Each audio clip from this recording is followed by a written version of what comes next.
গোবর্ধনপুর সমুদ্র সৈকত পশ্চিমবঙ্গ, দক্ষিণ ২৪ পরগনা জেলা, সুন্দরবন অঞ্চলে অবস্থিত।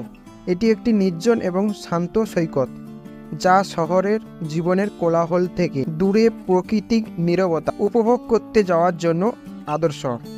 গোবর্ধনপুর সুন্দর পরিচ্ছন্ন সমুদ্র সৈকত। এখানে সাদা বালি এবং নীল জল রয়েছে। এ সৈকতে অনেক ঝাউবন রয়েছে। এখানে সূর্যাস্ত খুব সুন্দর হয়।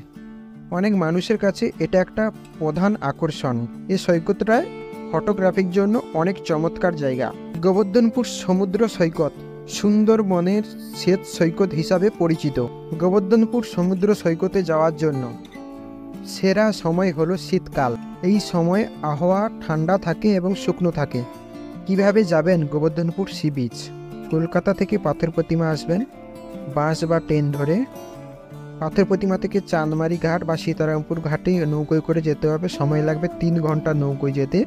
তারপর নৌকো থেকে একটা টোটো বা ভ্যান ধরে চলে আসবেন ডাইরেক্ট গোবর্ধনপুর সি বিচ।